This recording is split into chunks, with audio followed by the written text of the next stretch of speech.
I generally like going on for walks, like long walks, and treating the whole process as if it's a meditation. I do not always feel like going out, but I have been doing it so much to the point that even when I don't feel like doing it, my body literally urges me to do that. Habit becomes familiar. It is really hard to break it. And it's been my dream for a long time to be free from inflammation, to be somehow spiritually clean, spiritually gorgeous, and detox what I don't want into my life. I started with getting my knowledge up a lot of time ago. But knowledge is something that you keep, improving on. I mean, there is always something new to learn. What I've learned when it comes to these matters is a lot. And as a matter of fact, it is actually possible to detox yourself from what does not actually serve you. The hardest thing to conquer, the hardest obstacle is the mind.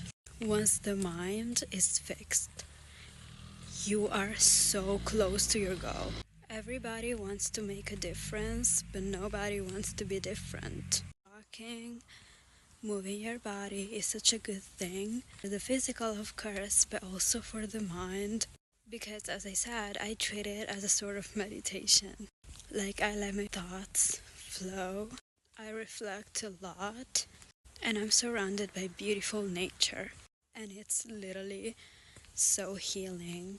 And it's so good to fight inflammation in a society full of it. In a society where it is the norm to be inflamed. So if someone takes care of themselves and does something more, will be faced with a lot of repulsion and also with a lot of people trying to sabotage you, and you're basically considered as an outsider.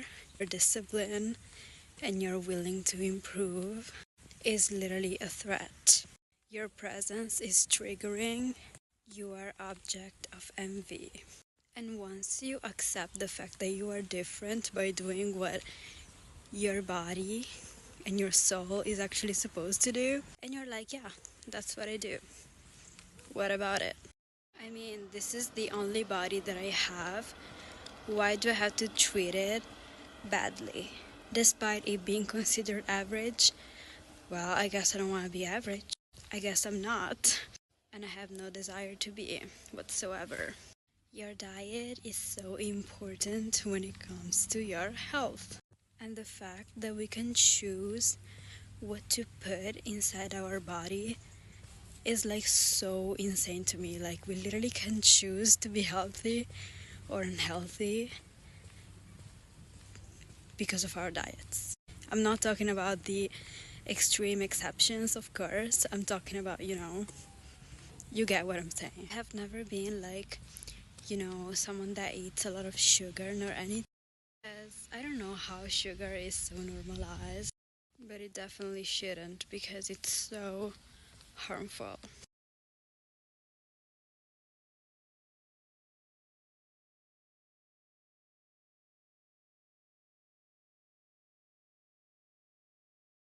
Saying that I've never been that much addicted to sugar, despite it literally can be an addiction. I don't know, the food nowadays is literally a sort of something meant to unalive us pretty much. Like a lot of things are normalized, but they are very harmful. Anyway, I've never been someone like that because even when I was a kid, I was very in tune with my body. And whenever I saw ultra processed food, I instantly knew that it was bad for me. Like I went to McDonald's once in my life for a birthday and I kept being nauseous for a whole day. I was so sick and all I had was a toast with cheese. I didn't even had the McDonald's food, whatever that is. because it made me feel sick, only like the smell of it. And same for sweets. I was always like, what is this? Like, is this normal? No, it's not. I'm sorry. The only reason why you like it is because they are addictive and designed to make you addicted. No one can ever have the power over me. Sorry. But I've been succumbing to the demon while, and I noticed the effect because when I cut it off, my whole life went 1,000 times better. My body is pretty sensitive, so my inflammation was insane. And I'm so glad that I'm coming back because I already have a genetically round face, but without sugar, it can be way better. We know that. Life is like 20% genetics and 80% lifestyle, etc. You can easily outgrow genetics, and I'm living proof. So, we cannot argue on that, I'm sorry. And I can wait to go up to my full potential because I know it's only a matter of time. Whenever you are self-sabotaging, you're just basically scared of your full potential. Like, why would I deliberately choose to waste the 80% that I have the power upon? So I decided to document my journey. For food, I like to have sardines are so good. This is literally eat your skincare. Avocado, healthy fats, a lot of vitamins. And as a perfect substitute for like beverages and stuff, like mind you, these are my personal choices. I'm not telling you to do it or anything. I literally don't care. I like to have personally hibiscus tea. Green tea, I used to be obsessed, but it can trigger iron.